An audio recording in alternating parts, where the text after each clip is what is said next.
Hello students, good morning. ਕਿਵੇਂ ਹੋ?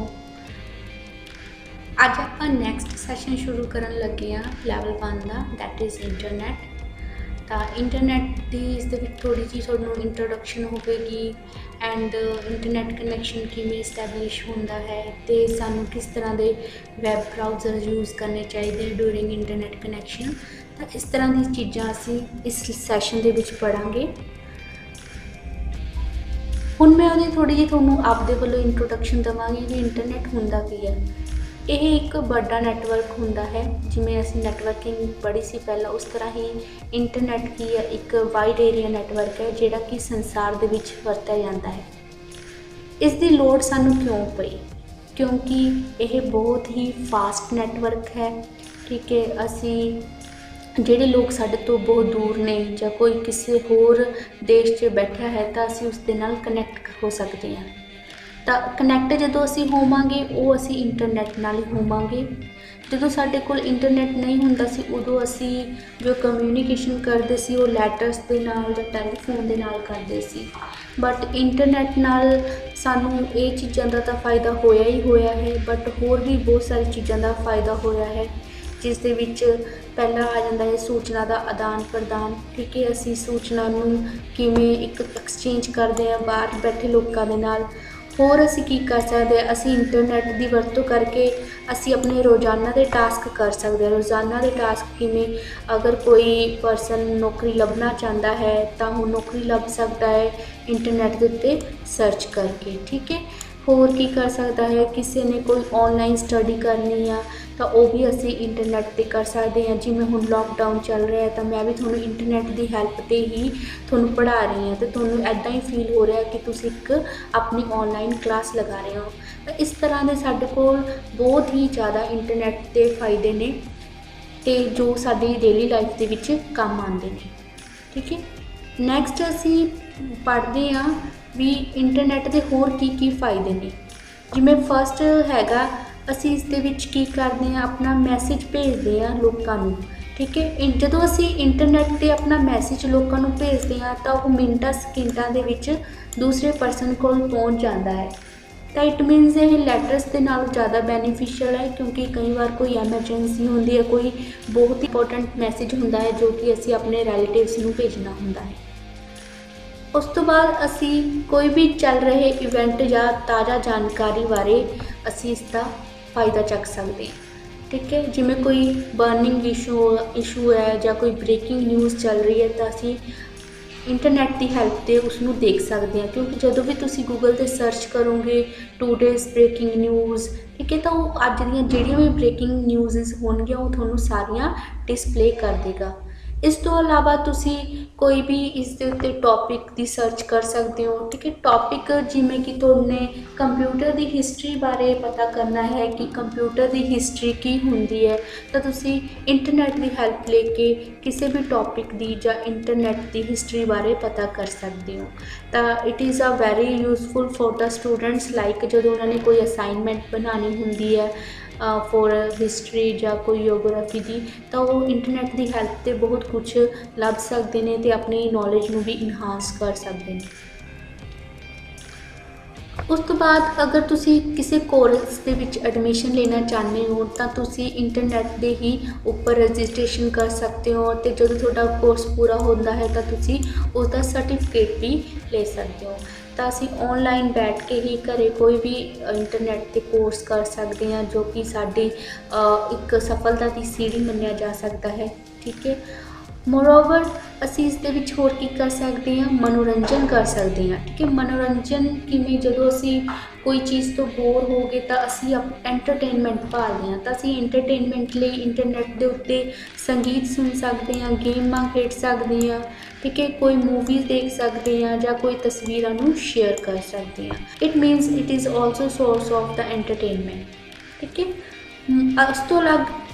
ਉਸ ਤੋਂ ਬਾਅਦ ਹੈਗਾ ਕਿ ਇੰਟਰਨੈਟ ਦੇ ਉੱਤੇ ਅਸੀਂ ਕੋਈ ਵੀ ਉਤਪਾਦ ਖਰੀਦ ਸਕਦੇ ਹਾਂ, ਜਿਵੇਂ ਔਨਲਾਈਨ ਸ਼ੋਪਿੰਗ ਹੋ ਗਈ। ਠੀਕ ਹੈ, ਜਾਂ ਕੋਈ ਵੀ ਉਤਪਾਦ ਖਰੀਦਿਆ ਹੈ ਤਾਂ ਉਸ ਦਾ ਭੁਗਤਾਨ ਵੀ ਕਰ ਸਕਦੇ ਹਾਂ। ਜਿਵੇਂ ਅਸੀਂ ਕੋਈ ਬਿਜਲੀ ਅਤੇ ਕਿਤਾਬਾਂ ਦੇ ਉਤਪਾਦ ਨੂੰ ਅਸੀਂ ਵੇਚ ਅਤੇ ਖਰੀਦ ਸਕਦੇ ਹਾਂ। ਅਗਰ ਅਸੀਂ ਉਸ ਦਾ ਭੁਗਤਾਨ ਕਰਨਾ ਹੈ ਫਿਰ ਅਸੀਂ ਕ੍ਰੈਡਿਟ ਜਾਂ ਡੈਬਿਟ ਕਾਰਡ ਦੀ ਵਰਤੋਂ ਵੀ ਕਰ ਸਕਦੇ ਹਾਂ।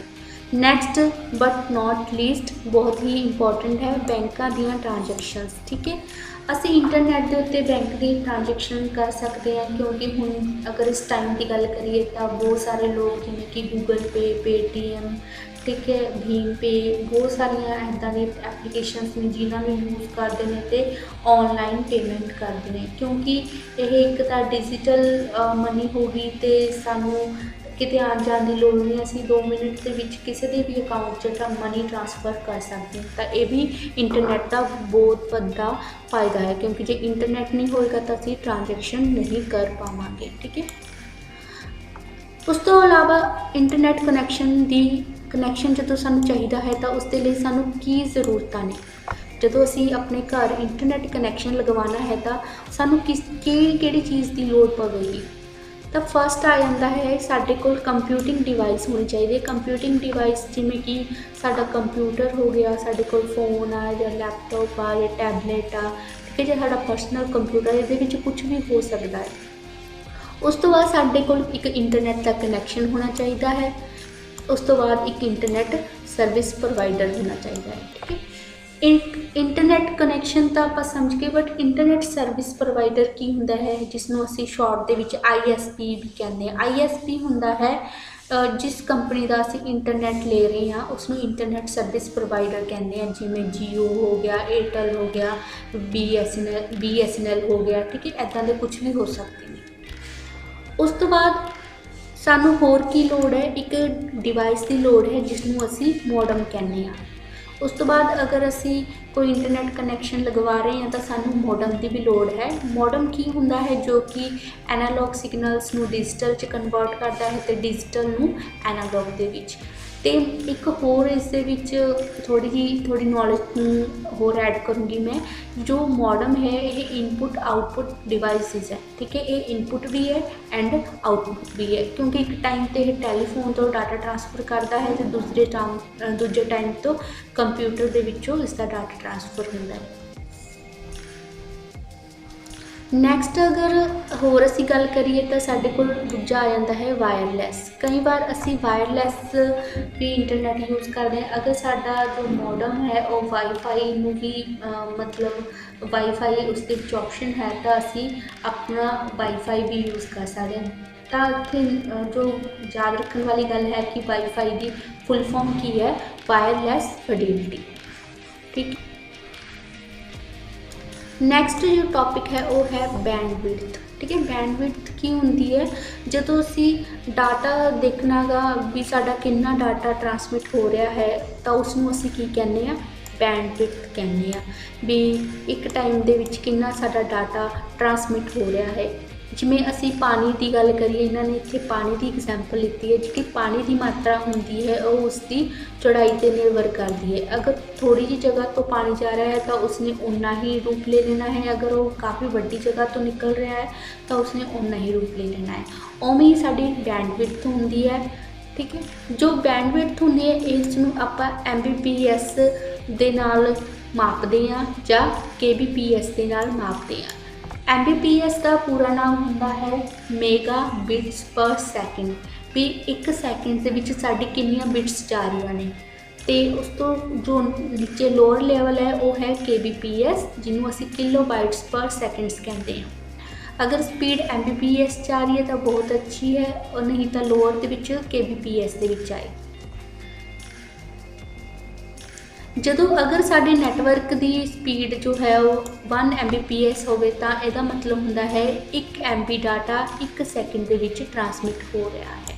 ਠੀਕ ਹੈ, ਇਸ ਦੇ ਨਾਲ ਤੁਸੀਂ ਵੀ ਦੇਖਿਆ ਹੋਵੇਗਾ ਤੁਹਾਡੇ ਫੋਨ ਦੇ ਉੱਤੇ ਜਦੋਂ ਸਿਗਨਲਸ ਆਉਂਦੇ ਨੇ, ਕਦੇ kbps ਆਉਂਦਾ, ਕਦੇ Mbps ਆਉਂਦਾ, ਤਾਂ ਉਸ ਟਾਈਮ ਸਿਗਨਲ ਡਾਟਾ ਜਿਹੜਾ ਹੈ ਥੋੜ੍ਹਾ ਟਰਾਂਸਮਿਸ਼ਨ ਵਾਲਾ ਚੇਂਜ ਹੁੰਦਾ ਰਹਿੰਦਾ ਹੈ ਕਿ 1 ਮਿੰਟ ਦੇ ਵਿੱਚ ਕਿੰਨਾ ਡਾਟਾ ਜਾ ਰਿਹਾ ਹੈ, kbps 'ਚ ਜਾ ਰਿਹਾ ਹੈ ਕਿ Mbps ਦੇ ਵਿੱਚ ਜਾ ਰਿਹਾ ਹੈ।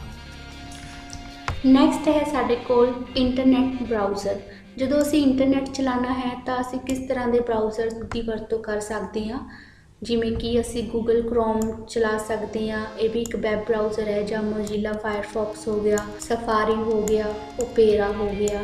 ਤੇ ਇੰਟਰਨੈਟ ਐਕਸਪਲੋਰਰ ਹੋ ਗਿਆ। ਇਹਨਾਂ ਦੇ ਵਿੱਚੋਂ ਤੁਸੀਂ ਕੋਈ ਵੀ ਵੈਬ ਬਰਾਊਜ਼ਰ ਯੂਜ਼ ਕਰ ਸਕਦੇ ਹੋ। ਉਹਨੂੰ ਪਹਿਲਾਂ ਵੈਬਸਾਈਟ 'ਤੇ ਜਾ ਕੇ ਉਸਨੂੰ ਡਾਊਨਲੋਡ ਕਰ ਲਓ, ਉਸ ਤੋਂ ਬਾਅਦ ਤੁਸੀਂ ਇਸ ਵੈਬ ਬਰਾਊਜ਼ਰ ਨੂੰ ਯੂਜ਼ ਕਰ ਸਕਦੇ ਹੋ। ਨੈਕਸਟ ਜੋ ਅਸੀਂ ਗੱਲ ਕਰਦੇ ਹਾਂ ਉਹ ਹੈ ਸਰਚ ਇੰਜਨ ਦੀ। ਸਰਚ ਇੰਜਨ ਕੀ ਹੁੰਦਾ ਹੈ? ਜਦੋਂ ਵੀ ਤੁਸੀਂ ਕੋਈ ਸੂਚਨਾ ਨੂੰ ਲੱਭਣਾ ਚਾਹੁੰਦੇ ਹੋ ਤਾਂ ਤੁਸੀਂ ਉਹ ਸਰਚ ਇੰਜਨ ਦੇ ਵਿੱਚ ਲੱਭਦੇ ਹੋ, ਜਿਵੇਂ ਕਿ ਗੂਗਲ ਇੱਕ ਸਰਚ ਇੰਜਨ ਹੈ। ਤਾਂ ਜਦੋਂ ਵੀ ਤੁਸੀਂ ਕੋਈ ਟੌਪਿਕ ਸਰਚ ਕਰਨਾ ਹੈ ਤਾਂ ਸਰਚ ਬਾਕਸ ਦੇ ਵਿੱਚ ਜੋ ਵੀ ਟੌਪਿਕ ਲਿਖਣਾ ਹੈ ਉਸਦਾ ਨਾਮ ਲਿਖੋ। ਜਿਵੇਂ ਹਿਸਟਰੀ ਆਫ ਕੰਪਿਊਟਰ ਤੁਸੀਂ ਲੱਭਣਾ ਚਾਹੁੰਦੇ ਹੋ ਤਾਂ ਹਿਸਟਰੀ ਆਫ ਕੰਪਿਊਟਰ ਲਿਖੋ।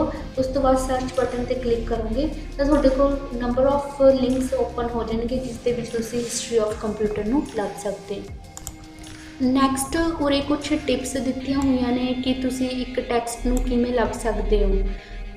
ਜਿਵੇਂ ਫਸਟ ਹੈ, ਜੇ ਤੁਸੀਂ ਇੰਡੀਆ ਅਤੇ ਅਮਰੀਕਾ ਸਰਚ ਬਾਕਸ ਵਿੱਚ ਲਿਖਦੇ ਹੋ ਤਾਂ ਇਹ ਹੋਰ ਨਤੀਜਾ ਦੇਵੇਗਾ, ਜਦ ਕਿ ਸਿਰਫ ਇੰਡੀਆ ਜਾਂ ਸਿਰਫ ਅਮਰੀਕਾ ਲਿਖਦੇ ਹੋ ਤਾਂ ਕੁਝ ਹੋਰ ਨਤੀਜਾ ਦੇਵੇਗਾ। ਅਗਰ ਤੁਸੀਂ ਸਰਚ ਬਾਕਸ ਦੇ ਵਿੱਚ ਇੰਡੀਆ ਅਤੇ ਅਮਰੀਕਾ ਨੂੰ ਇਕੱਠਾ ਲਿਖਦੇ ਹੋ ਤਾਂ ਉਸ ਦਾ ਕੁਝ ਹੋਰ ਰਿਜ਼ਲਟ ਆਵੇਗਾ। ਅਗਰ ਇਕੱਲਾ ਇੰਡੀਆ ਲਿਖੋਗੇ ਜਾਂ ਇਕੱਲਾ ਅਮਰੀਕਾ ਲਿਖੋਗੇ ਤਾਂ ਉਸ ਦਾ ਕੁਝ ਹੋਰ ਮਤਲਬ ਹੋਵੇਗਾ। ਨੈਕਸਟ ਹੈ, ਹਰ ਸ਼ਬਦ ਜੋ ਤੁਸੀਂ ਸਰਚ ਬਾਕਸ ਵਿੱਚ ਲਿਖਦੇ ਹੋ ਕੋਈ ਮਤਲਬ ਹੁੰਦਾ ਹੈ। ਜਦੋਂ ਵੀ ਤੁਸੀਂ ਕੋਈ ਵੀ ਵਰਡ ਸਰਚ ਬਾਕਸ 'ਚ ਟਾਈਪ ਕਰੋਗੇ ਉਸਦਾ ਕੁਛ ਨਾ ਕੁਛ ਮੀਨਿੰਗ ਜ਼ਰੂਰ ਹੋਏਗਾ ਅਤੇ ਉਸਦਾ ਰਿਜ਼ਲਟ ਵੀ ਡਿਸਪਲੇ ਹੋਵੇਗਾ। ਨੈਕਸਟ ਇੰਪੋਰਟੈਂਟ ਗੱਲ ਹੈ, ਸਰਚ ਬਾਕਸ ਕੇਸ ਸੈਂਸਿਟਿਵ ਨਹੀਂ ਹੈ। ਕੇਸ ਸੈਂਸਿਟਿਵ ਕੀ ਇਸ ਦਾ ਮਤਲਬ ਹੈ ਕਿ ਤੁਸੀਂ ਚਾਹੇ ਵੱਡੇ ਅੱਖਰਾਂ 'ਚ ਲਿਖ ਲਓ ਚਾਹੇ ਛੋਟਿਆਂ 'ਚ ਲਿਖ ਲਓ ਤਾਂ ਸਰਚ ਬਾਕਸ ਦੇ ਉੱਪਰ ਕੋਈ ਵੀ ਪ੍ਰਭਾਵ ਨਹੀਂ ਪਵੇਗਾ। ਉਸਨੇ ਉਹੀ ਰਿਜ਼ਲਟ ਦੇਣਾ ਹੈ ਜੋ ਉਸਦਾ ਹੋਵੇਗਾ। ਅਗਰ ਤੁਸੀਂ ਲਿਖਦੇ ਹੋ Delhi is capital of India या Delhi is capital of India, चाहे स्मॉल च लिख रहे हो चाहे कैपिटल च लिख रहे हो तो उसका रिजल्ट सेम ही आएगा। नैक्सट है विश्राम चिन्ह। ठीक है, जिमें कि ये ਜਿਹੜੇ ਸਿੰਬਲਸ ਨੇ ਇਹਨਾਂ ਨੂੰ ਅਸੀਂ ਵਿਸ਼ਰਾਮ ਚਿੰਨ੍ਹ ਕਹਿੰਦੇ ਹਾਂ ਜਾਂ ਸਪੈਸ਼ਲ ਸਿੰਬਲਸ ਕਹਿੰਦੇ ਹਾਂ, ਨੂੰ ਧਿਆਨ ਵਿੱਚ ਨਹੀਂ ਲਿਆ ਜਾਂਦਾ। ਜੇ ਆਪਾਂ ਅਗਰ ਇਹਨਾਂ ਨੂੰ ਸਰਚ ਬਾਕਸ 'ਤੇ ਲਿਖਦੇ ਹਾਂ ਤਾਂ ਇਹ ਮੋਸਟਲੀ ਗੂਗਲ ਇਸ ਨੂੰ ਇਗਨੋਰ ਕਰਦਾ ਹੈ। अगर तुसी चाहते हो कि सर्च इंजन ਉਹੀ सूचना देवे ਜਿਹੜੀ तुसी जानना चाहते हो तो ये सारे नियमों ਨੂੰ ਤੁਹਾਨੂੰ ਧਿਆਨ ਦੇ ਵਿੱਚ ਰੱਖਣਾ ਪਵੇਗਾ। सो स्टूडेंट्स आई होप ਤੁਹਾਨੂੰ ਅੱਜ ਦਾ ਇਹ ਲੈਸਨ पसंद आया होगा, क्योंकि ये बिल्कुल बेसिक नॉलेज सी इंटरनेट की। जो बच्चे न्यू ने इंटरनेट के रिगार्डिंग उन्होंने ये बहुत ही ज़्यादा हैल्पफुल होगी। तो आई होप तुसी इसनों फॉलो करोगे तो इंटरनेट के नंबर ऑफ रिजल्ट्स चैक करोगे। ठीक है, तो take care students, bye bye.